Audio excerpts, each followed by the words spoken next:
You're back with us with Major General Domingo Tutaan. Etong victim ng alleged hazing, no? Pagpapatuloy pa ba niya yung ano niya, yung pagiging officer niya, cadet officer? Eric, I don't have any direct knowledge if Okay. if she ever wants to continue. Continue, or not. yes. But ako from a personal point of view. Sayang, no? Parang somebody from who was with the ROTC. Oo. I was an ROTC cadet officer candidate course trainee, and as a PA mayor, I would say sige, maganda na mayroon siyang conviction on this. That she is very composed enough to really look into what are the faults so that this may be changed. If I will give an advice, yeah, continue with your cadet training. If you want to pursue a career in military, there are many other sources of commission. Probably after your graduation after you graduate from a PUP, you can undertake the OCS and other courses or sources of commission with the AFP. And I hope she will do that on a personal note. As far as this concern. Nabanggit ko po yan kasi si Welson Chua, yung ama ni Cadet Mark Welson Chua, despite of what happened to his son, was pushing for ROTC to be maintained. So, exactly, because he did the rounds, ha? He did the rounds from the Senate, he went up to Malacanang, sinamahan ko pa siya makipag-usap kay President GMA to appeal for the retention of ROTC. Because the program is really effective and is really worth undertaking. My daughter took up ROTC. Okay. Not that I forced her, but on her own volition. Pero ang point dito is it is a program that really molds the individual. Ikaw na rin nagsabi kanina, Eric, na they are young age. If you enter college, you might be 17, 18 years old, so to speak. So ito talaga yung formative years. If you join ROTC and you matitrigger off mo yung pagiging nationalistic mo, your concern for the country, for the people, and maging yung frame of mind mo on looking things would be molded into something better. Of course, hitches along the way might disrupt it, but hindi yan totally will crumble down because foundation is made already on that. I find it ironical, General Tutaan, that, for a country like ours, with over 100 plus uprisings and revolutions, from 1521 up to 1907, and then you look at the history of ROTC, how it figured in World War II, and then the way it seems to be besmirched, at a certain point in history, such that there seems to be a mental gap, a dementia as to what a large contribution ROTC has done for our history, And then we are faced with a lot of problems, internal and external. Pagkatapos gustong patayin yung ROTC, is there an ideological component? Sa tingin niyo? It will be on the eyes of the beholder, I would say, on this. Again, makita natin, ROTC really was effective. Yung Typhoon Yolanda, yung lindol sa Bohol, in Davao region, yung typhoon doon. Many ROTCs, cadets, were involved in disaster response and humanitarian assistance. There was a time sa eleksyon pa, ginamit pa sa eleksyon. Many years back, and they were very effective. And not only that, in some community organizing activities ng ganun. Now, who are those who want ROTC to be abolished? Probably it is makikita naman natin kung sino-sino nagko-call on that. If there is indeed a political agenda or ideological agenda to it. Those who call it probably must have a reason. They feel threatened in the campus for their activities. But the thing is, those who would want to abolish ROTC should factually inform the public. Bakit nila ayaw ang ROTC? At lumantad sila kung sino sila. Hindi lang yun. Because of the hazing, tanggalin na natin yung program. Parang, that's a very superficial reasoning. And from somebody who look at it from a strategic point of view, whoever that person may be, makikita napakababaw nun. Just because ganon, kagaya sabi ko, just because sira yung fuel filter mo, itapon mo na yung kotse mo. It's not. It's not logical. Diba? So makikita natin, whoever calls for this may have reasons. Let's respect the reasons, but let them come out with these reasons. Ano yung factual basis? Okay. What are the gains that we will have vis-a-vis? Ano naman yung non-gains natin if we remove the ROTC program. Ang palagi nilang sinasabi, militarization. Hindi ko talaga maintindihan. Well, ano yung ibig sabihin? I cannot define it myself. I don't even know what the term means. It's a term concocted by some people. Alam mo, pumasok lang, I lectured one time in a school. I was the brigade commander in Davao del Norte. I was invited by a school to lecture on human rights. So I started lecturing on on human rights. Hindi pa ako nakakaalis, tinatawag na ako ng some sectors as hamleting, militarization, and things like that. And sabi ko, okay, why do you call me that? Then yung iba pa, idadagdag pa, to be harsh with it, berdugo ka na. Kasi parang, hey, come on, what's this? So that's the thing. Those who say that may have an agenda. Or an ideological purpose, or probably although we respect their opinions on the matter. At least kayo naka-uniforme kayo, no? Yes. At yung mga tao na ito ay hindi makasuot ng kanilang uniforme dahil they themselves do not want to admit it, no? Startled dyan, Eric, is they talk behind walls. Correct. Which we do not know. Para bang, okay, labas kayo. We will listen naman eh. And if it does really outweighs, or there's a big advantage that we can derive from the abolishment of the ROTC, then probably why not? But if there's none, then why abolish it?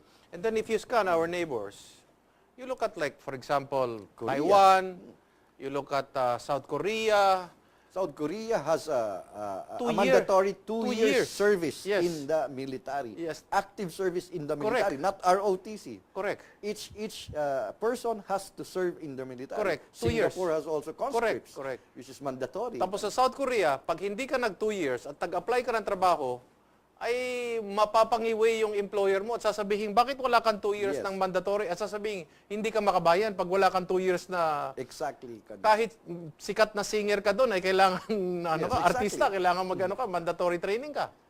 And that should be that is a case na makita natin na our neighboring countries are a little bit progressive on this, and makita natin their citizenry are deeply nationalistic.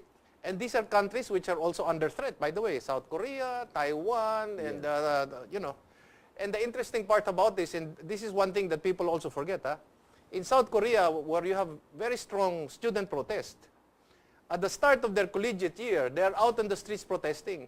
But towards the end of the years, of their collegiate years, they end up in the military. Serving their serving the military. So, for 2 years. For 2 years also. So, mandatory yun sa mandatory sa kanila. So tayo, by choice pang ROTC yes. Choosing a profession in the military, a career in the military is also a choice. It's not rammed down the throats ng bawat individual. what is now the position of the AFP, General Tutano, with regards to ROTC? No? Because there is now a wave, if I'm not mistaken, Congressman Rodolfo Biazon, Congressman Gullias is pushing for ROTC to be mandatory in all state colleges and universities. Is the AFP pushing for this? The AFP would want really to enhance ROTC, make it more of just a simple program or a program by choice. We want it really, kasi we will be, doon natin makikita na makakatulong tong mga kumukuha ng ROTC later on. Okay.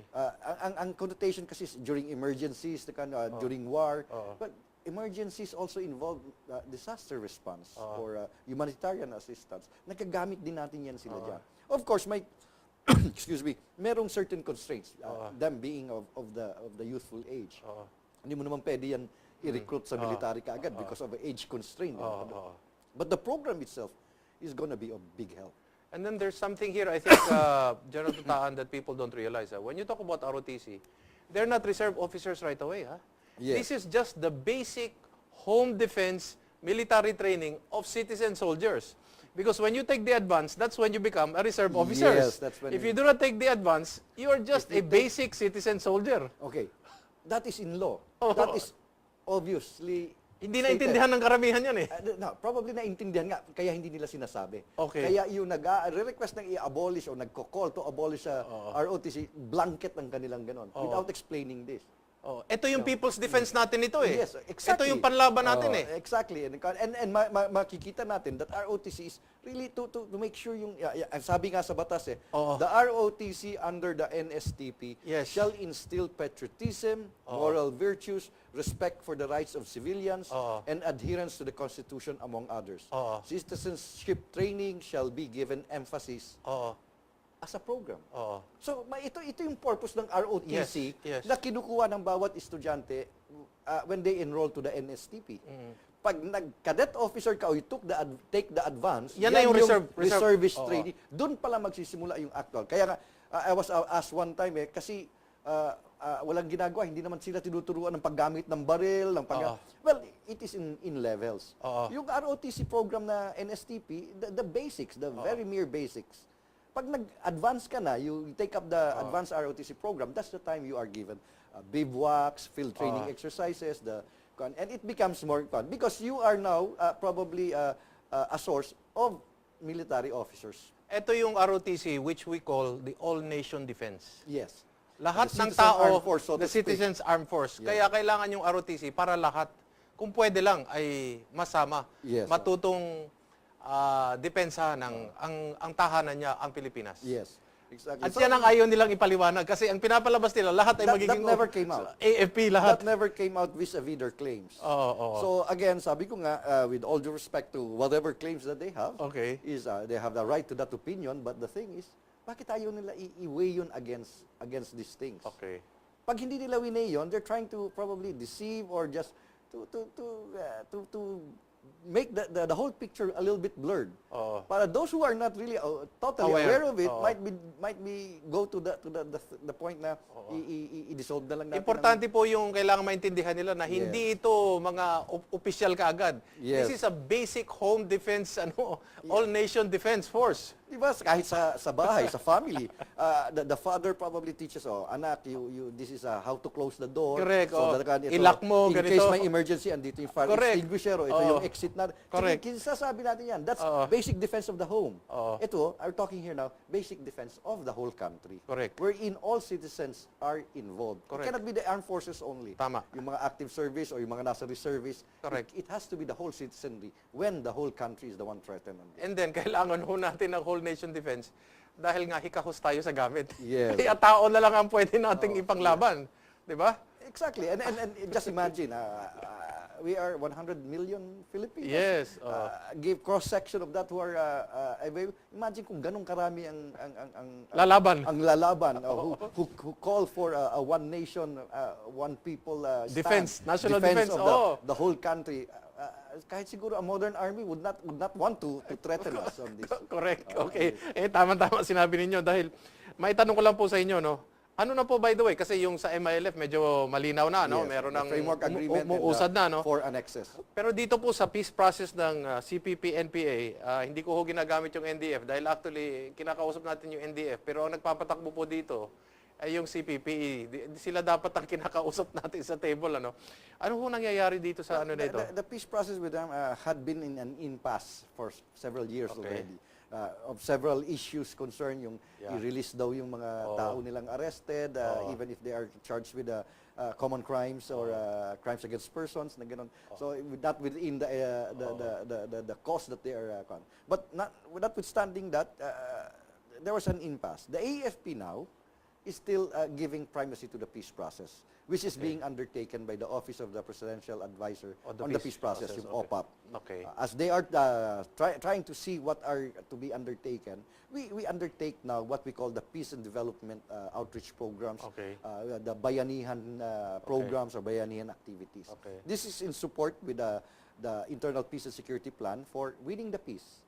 Kasi alam naman natin, and we admit it in the AFP, that the solution to the insurgency problem is not a military solution. Okay. It is a Collective. solution by all sectors of society, and we have to be all part of it.